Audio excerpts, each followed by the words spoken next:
A když tu debatu chceme vést teda úplně vážně a seriózně, tak si řekněme, že od uvolnění té blokády v květnu tam jde denně 65 kamionů humanitární pomoci a ten, kdo se snaží, aby se ta humanitární pomoc nedostala k Palestincům, to nejsou Izraelci, to je Hamás. Takže já jsem... A ještě mi dovolte pár vět, to není určitě lež.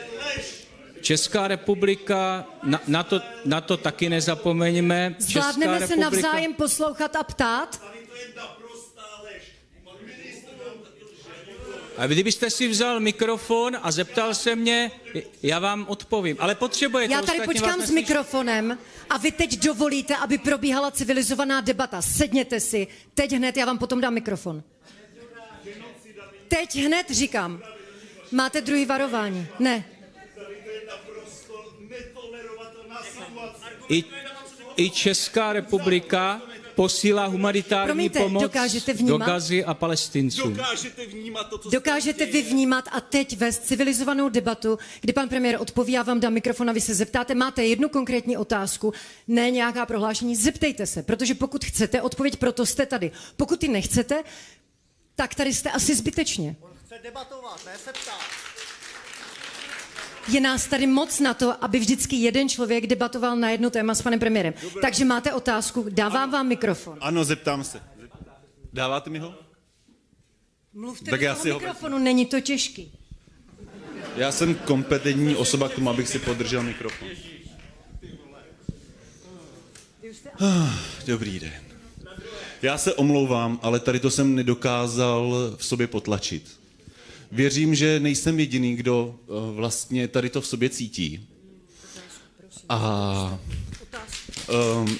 pan premiér se rozpovídal o, jak je důležitý charakter národa, jak jsou důležité hodnoty. Otázka. Všichni ostatní vás prosí o otázku. Někdy jde 3 minuty povídej, jak chválej premiér. Tohle není ta správná věc. Konstruktivní kritika taky může trvat nějakou dobu, ne? Jako už to stačilo. A chtěl bych se tedy zeptat pana ministra na jednoduchou otázku. Jednoduchou otázku, a to je... Ano. To je... já se na ní zeptám, když na mě nebudete tlačit, já se nebudu.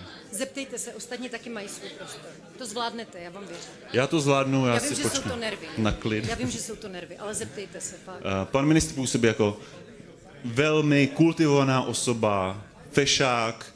Já bych mu věřil, ale když jde o...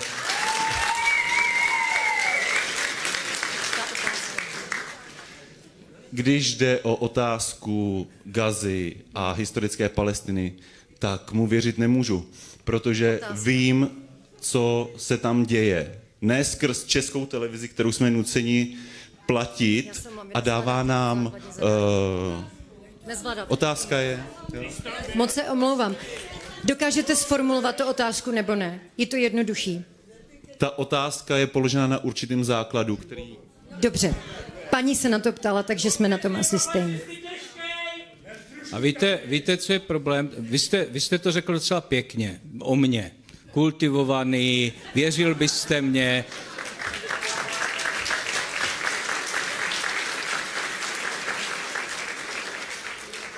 Hezký dokonce. Dobrý, ale počkejte.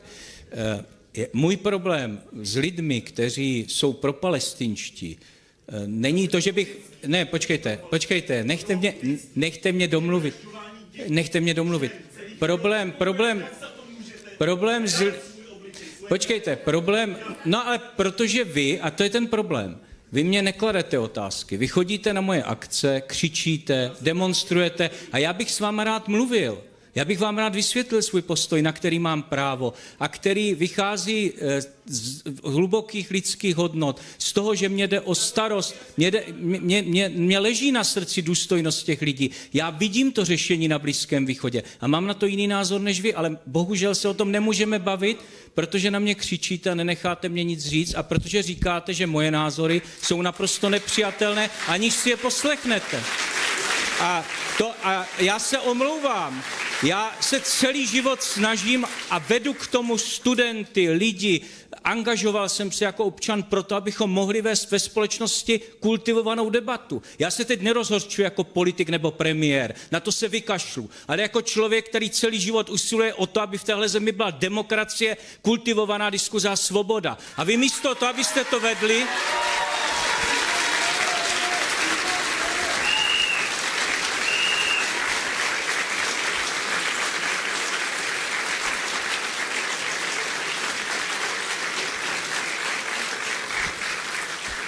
a jestli vám jde o to, aby na Blízkém východě zavládl mír a aby Palestinci měli důstojný život, tak se pojďte bavit o tom, co je potřeba pro to udělat. A já tvrdím, že je proto potřeba porazit Hamás, omezit vliv Iránu a všech těchto islámských teroristických organizací a dospět k dvoustátnímu řešení, které bude důstojné pro Palestinu. Ale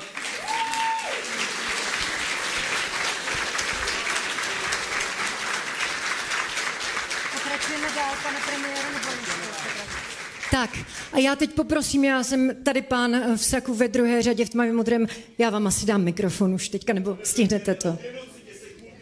Já se strašně omlouvám, ale ještě chvilku, vy tady fakt jako bráníte všem ostatním, jo? Budete muset za chvilku odejít, jestli si na to nevykašlete, protože lidem to bude vadit, jestli si rozumíme, to je demokracie. Ano, jsme svědky toho, že Hamás používá svoje spoluobčany jako živé štíty. Je to tak? A dobrý den, můžu si vzít slovo, prosím? Můžu si vzít slovo? Ještě jednou, vy jste měl prostor a nedokázal jste ho využít. V tuto chvíli vám dávám druhé varování, protože jinak fakt to bude jako ve škole a pojďte za dveře, aby ostatní měli prostor. Běžte. Příště běžte opatrněji. Jo, děkujeme. Běžte. A přesně tohle je demokracie, že můžete a nic vám za to nestane, akorát jste naštval pár lidí. Tak, skvěle. Tak, poprosím dobrý vás den, o pane otázku. premiére. A